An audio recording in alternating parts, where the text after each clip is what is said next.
Sir, क्या कहेंगे 2024 में प्रधानमंत्री किसे देख? मोदी जी। मोदी जी क्यों? हैं? मोदी जी क्यों? क्यों? अभी भी कोई पूछना रह गया है?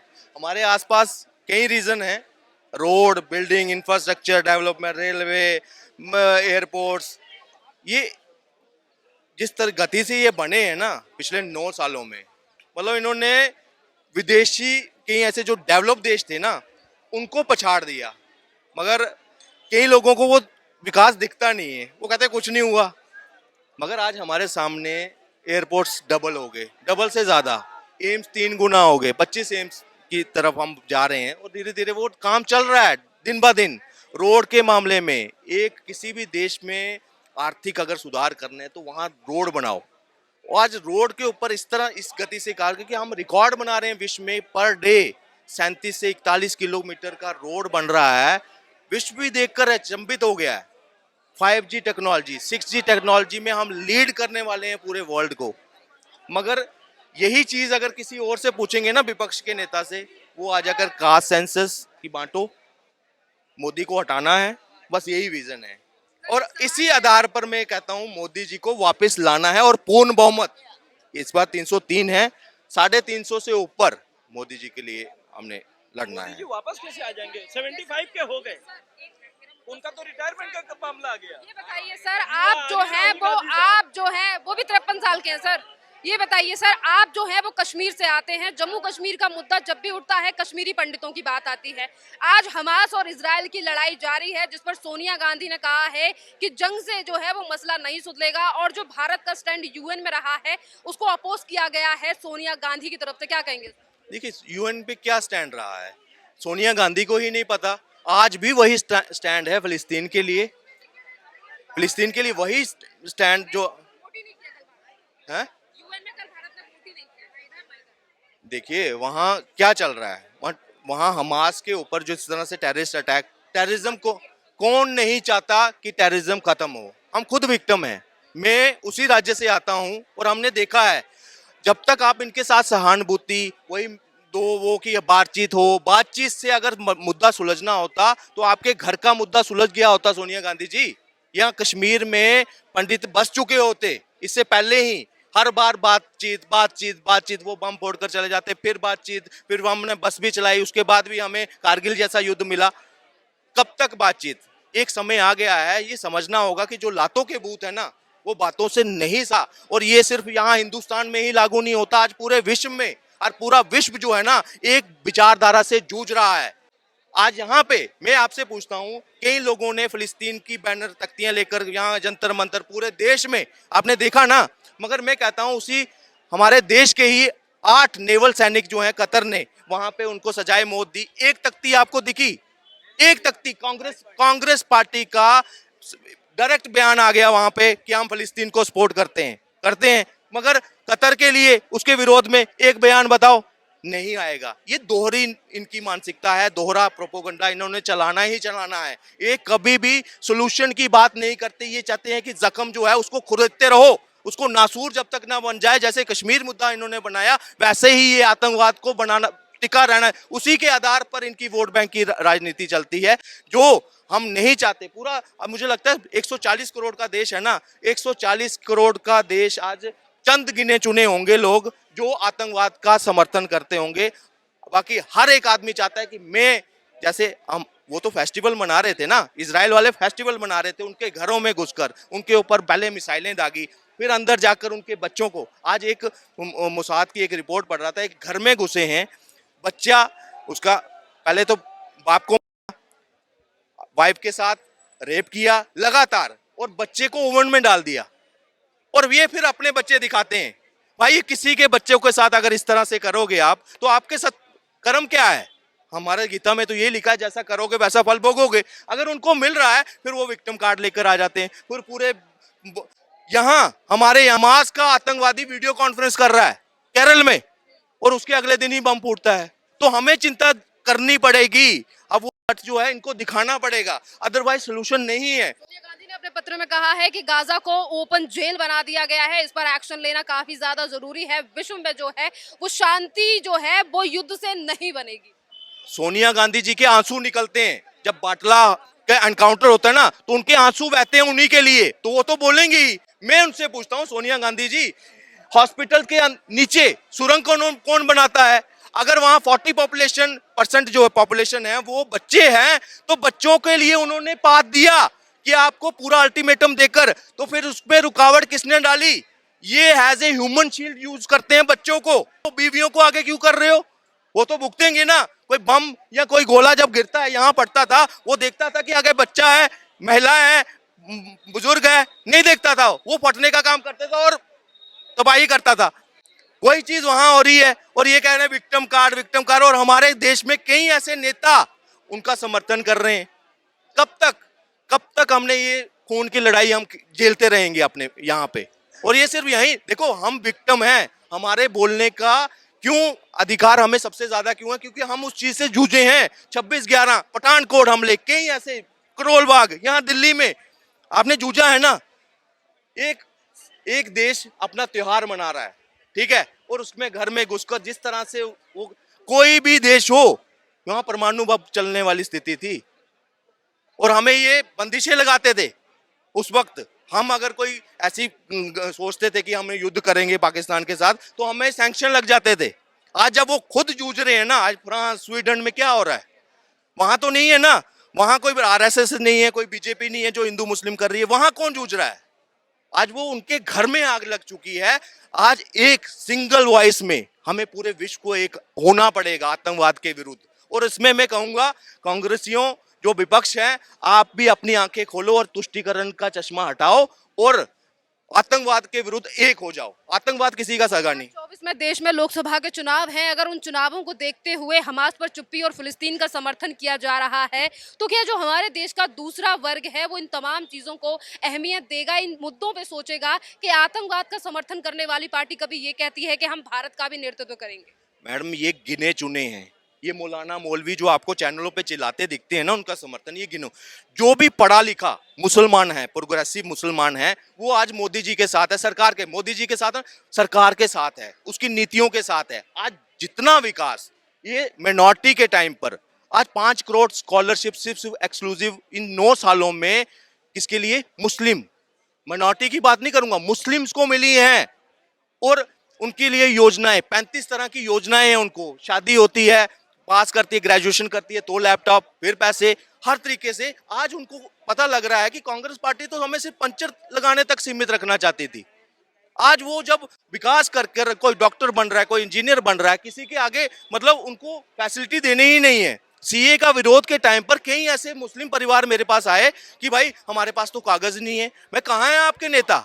आपके कागज तक नहीं बनाए उन्होंने, आपका आधार कार्ड नहीं बना, राशन कार्ड नहीं बना। कहते नहीं है हमारा। मैंने बोला जाओ उनका कान खींचो, उन लीडरों को जो आपके वोट के दम पर वहां अपने नोट सेकते हैं, वहां पे अपने जेबों में नोट भरते हैं आपके नाम पर, और फिर कहते हैं कि मुस्लिम खतरे में है। आज सही मायने में मुसलमान भी, आज महिलाएं क्या हैं? 3 ट्रिपल तलाक। कौन चाहता था अपने साथ अपने पति को दूसरी लड़की के साथ खड़ा नहीं होना? उनकी मजबूरी बन जाती थी 3-3 बीवियां साथ। तो आज उसको खत्म किया है, वो प्रचलन खत्म हो रहा है। तो ये मुस्लिम औरतें भी समझ रही हैं, मुस्लिम मर्द भी समझ रहे हैं कि हमें, हमारी विकास किस तरफ है। आज यूरोप के साथ साथ जो मिडिल ईस्ट कंट्रीज हैं, इस कॉरिडोर के बाद वो भी समझ गए हैं कि अगर हमें अल्टरनेट ऑयल्स का अल्टरनेट समझना लेना साथ रखना है, तो हमें रेडिकलाइजेशन को खत्म करना पड़ेगा, ये कट्टरपंथी खत्म करनी पड़ेगी। तो इसी तरह यूएई चुप, बहरीन चुप, कहीं और चुप इस मैटर पे। क्यों? क्योंकि उनको खत्म करना है इस चीज को। ये अगर नासूर रहेगा तो मिडिल ईस्ट विकास जो है नहीं कर पाएगा। 15 साल के बाद पेट्रोल खत्म, फिर क्या करेंगे? अर्थव्यवस्था के लिए उनको टूरिज्म चाहिए, उनको इंफ्रास्ट्रक्चर डेवलपमेंट करना है, नियॉन सिटी बना रहे हैं, फ्यूचर प्रोडक्ट बना रहे हैं, अल्टरनेट ढूंढ रहे हैं कि हमारी अर्थव्यवस्था चलती रहे। तो उसके लिए ये कदम उठाना बड़ी जरूरी है, और जिसमें उनका केंद्र जो है ना, मिडिल ईस्ट की लाइफलाइन बना है। ये जो कॉरिडोर इंडिया से जो मिडिल ईस्ट यूरोप जा रहा है ना, ये कॉरिडोर बनने वाला है, और देश में भी इसका रिजल्ट जो है ना, सबसे ज्यादा यहाँ अगर किसी को दिखेगा वो युवाओं के लिए। कैसे?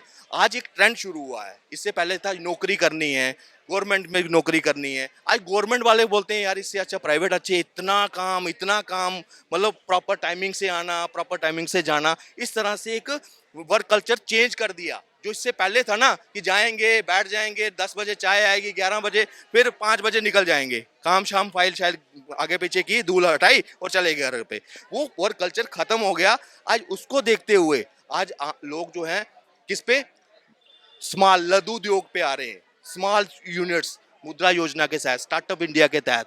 जब वो ये चीज होगी तो आपको मार्केट भी तो चाहिए, अगर प्रोडक्शन कर रहे हैं तो कहाँ बेचेंगे? तो ये कॉरिडोर आपके लिए इंपोर्ट एक्सपोर्ट यूरोप तक आपका माल जा सकता है। तो सोचो एक नींव, कितनी बड़ी नींव रख कर जा रहे हैं। और ये भाई साहब एक बोल रहे थे कि मोदी जी जो है 75 साल के होने वाले हैं। ठीक है, 2 साल तो है ना, 2 साल में वो करिश्मा ऐसा कर जाएंगे ना कि कांग्रेस जो है मतलब 50 साल फिर सोच नहीं सकती सरकार आने में। जी बहुत बहुत धन्यवाद सर। 2024 के लोकसभा चुनाव नजदीक हैं, जिसको लेकर तमाम राजनीतिक पार्टियां अपनी तैयारियां कर रही हैं। बीजेपी का कहना है कि प्रधानमंत्री नरेंद्र मोदी तीसरी बार रिपीट करेंगे, वहीं विपक्ष का लगातार ये कहना है कि 27 पार्टियां 2024 में भारी पड़ने वाली हैं। और इसी बीच दिल्ली की आम आदमी पार्टी को लेकर भी हम दिल्ली की जनता से बात करेंगे। और वहीं आज जो यूएन में भारत का स्टैंड के ऊपर सोनिया गांधी का जो लेटर सामने आया है, उस पर भी हम देश की जनता से राय लेंगे। सर, क्या नाम है आपका? मेरा नाम श्रवण कुमार दुबे है। कहाँ से आए दुबे? मैं तो मुंबई से आया हूँ। मुंबई से आए। ये बताइए सर, 2024 में प्रधानमंत्री किसे देखना चाहते हैं? मोदी मोदी क्यों चाहते हैं आपके प्रधानमंत्री मोदी जी? मोदी जी एक ऐसे नेता हैं जिन्होंने एक जनता को एकत्रित किया है। एक प्रधानमंत्री के अंदर जो छवि देखी जाती है वो सारी छवि उनके अंदर है। देश की आज 5वीं अर्थव्यवस्था है। आज साइंटिस्ट इतने अच्छे से काम कर रहे हैं, चंद्रयान को उन्होंने सफलता से भेज दिया। उसके साथ साथ इंफ्रास्ट्रक्चर आप देख लीजिए। मैं खुद बिजनेस करता हूँ, हर एक बिजनेसमैन है, सब खुशी हैं, सब खुश हैं अपने घर से। कांग्रेस वगैरह जो भी थी 70 साल से गरीबी हटाओ गरीबी हटाएंगे, अब तक तो गरीबी हटा नहीं पाई। आज भी आप देख लीजिए, हर जगह लोग व्यापार कर ही रहे हैं, भीड़ भाड़ लगी हुई है, त्यौहार आए हुए हैं। पैसे किसके पास नहीं है? पैसे सबके पास में है। अपने हिसाब से सब खरीदारी कर रहे हैं, भीड़ भाड़ लगी ही है। तो गरीबी कहाँ है? लोग कहते हैं गरीबी है, गरीबी गरीबी मुझे तो नहीं दिखाई दे रही है। हर जगह देखिए, दिवाली आने वाली है, सब जगह भीड़ लगी हुई है, लोग खरीद रहे हैं, जनता खुश है। और सबसे बड़ी बात तो यह है कि कम से कम अपने धर्म के प्रति लोगों को जागरूक किया है मोदी जी ने। मोदी जी ने अपने धर्म के प्रति। आपने कहा कि आप एक व्यापारी हैं, और व्यापारी जो हैं यानी कि एक बड़े बिजनेसमैन अडानी अंबानी भी हैं, जिसको लेकर मोदी सरकार को घेरा जाता है। कहा जाता है कि मोदी जी ने देश जो है वो अडानी अंबानी को बेच दिया, कुछ काम नहीं किया। तो आपको लगता है कि देश का विकास ना कर कर जो है मोदी जी ने देश को बेचा है, या फिर अडानी अंबानी के नाम कर दिया है सब कुछ? नहीं नहीं, ऐसा कुछ नहीं है। देखिए, वो व्यापार अगर कर रहे हैं तो देश में ही कर रहे हैं, देश के लिए ही कर रहे हैं। और उन्होंने जो रोजगार भी दिया है, देश के लोगों को ही रोजगार दिया है। ऐसा तो नहीं इंग्लैंड से आदमी बुलाया है रोजगार दिया है, तो यहीं के लोगों को उन्होंने रोजगार दिया है, तो इसमें बुराई क्या है? यहीं के व्यापारी हैं, यहाँ पे उन्होंने काम धंधा लिया है, लोगों को रोजगार यहीं पे दे रहे हैं, तो इसमें क्या बुराई है?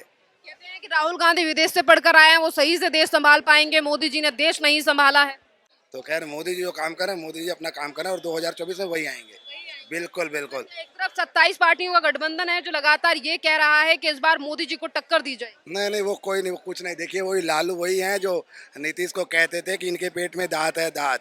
आज ये वो चारा घोटाले पे वो क्लेम करते थे, आज दोनों एक हो गए हैं। केवल वो लोग अपने राजनीति के चक्कर में अपने परिवार को बचाने के लिए लगे हुए हैं, और इसके लिए सारे जो क्षेत्रीय पार्टियां हैं इकट्ठा हो गई हैं केवल एक मोदी को ही करने के लिए। और जनता जागरूक है, जनता जान रही है।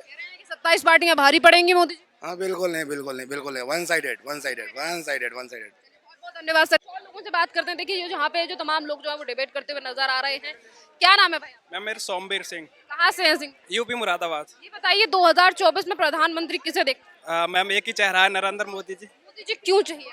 क्योंकि काम ही ऐसे किए हैं मैम मोदी जी ने, मतलब काम ही ऐसे किए हैं जो कांग्रेस सरकार या फिर इंडिया गठबंधन के लोग सोच भी नहीं सकते थे कभी। लगातार विपक्षी पार्टियां कहती हैं कि 2024 में मोदी जी जो हैं वो जाने वाले हैं, सत्ता पलटने वाली है, 27 पार्टियां भारी पड़ेंगी। मैम देखिए, वो तो विपक्ष है, उसका तो काम है अपनी बढ़ाई करने का, वो तो कहेगा। लेकिन मोदी जी ने लोगों के लिए वो काम किए हैं, लोग उनसे अलग होना ही नहीं चाहेंगे।